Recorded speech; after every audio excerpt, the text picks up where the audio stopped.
Hey everyone, back again on another video to help you out. This time taking the SRS module, airbag module out of this 2019 Nissan Versa.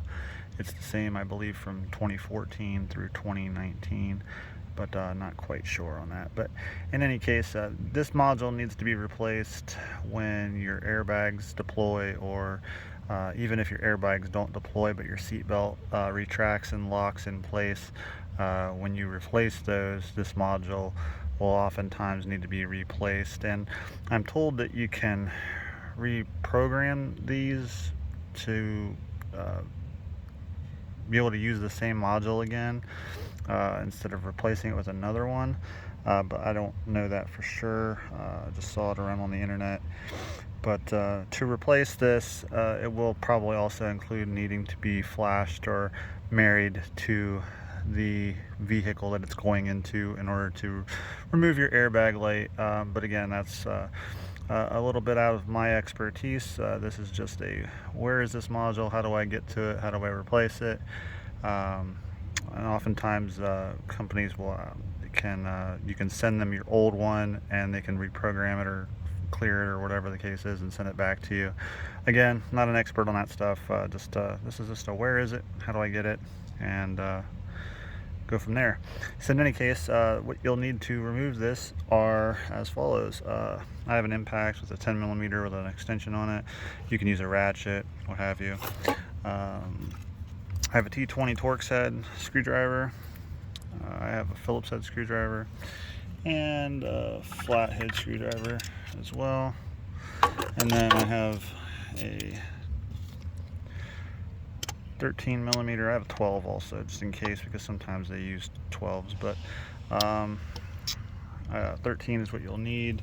And then I have a little pick tool that I made that I carry with me. But in order to remove this, you'll need to remove the center console. Now, to remove the center console, back here on the corners, you'll have the T20 Torx heads on both sides here. Remove those and put them somewhere safe so you don't lose them. And then up here in the front on the leading edge, you'll have a little clip here. It's got a little plastic screw head. Just run it out just a hair, enough to pop it out of there. And then when you go to put this back in, you'll put the outside edge in first and then plug the center piece in that has the Phillips head screw part in it. But set those to the side so they're safe, and then you'll need to move your shifter back. You can either do that with the key, or you can pop out the little tab here, and then that's what I used my pick tool for, was to poke down in there. You can use your key again to just press down on that to release your shift lock, and then move your e-brake all the way back.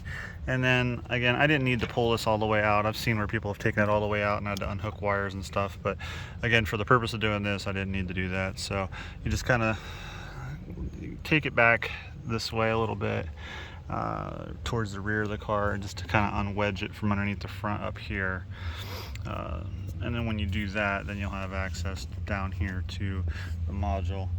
It'll have this metal bracket on top of it, like so. This wire clip will be clipped into it right here. There'll be this wire clip right here. You just kind of squeeze on the edges of it to remove it from this metal clip. But this bracket just kind of protects the module. But you'll have a 13 on this side, a 13 over here. The module, or the little bracket, will go away. Then you'll have another 13 to remove here, and you'll have a 10 over here, just kind of for fun, I guess. But you'll have 3 plugs. It might be a good idea to take a picture of which ones these came from.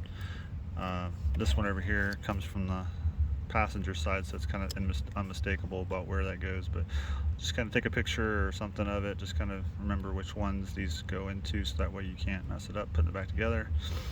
But to remove those, I just used my flathead screwdriver to just kind of press in right here and pull these out of the module.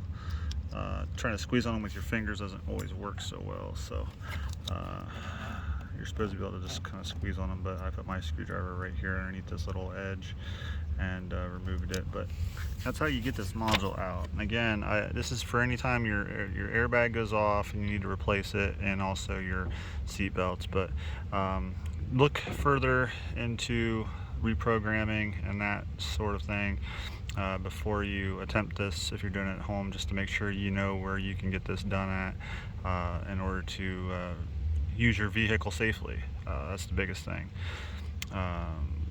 If you replace this and you don't go through that process, your airbag light will stay on, and there's no guarantees that your airbag will deploy in the event of another accident. And also with your seatbelts, your seatbelts might not lock as they're supposed to from the factory, which can cause a lot of serious harm to you, if not worse. So do your research, make sure everything's safe before you attempt this at home.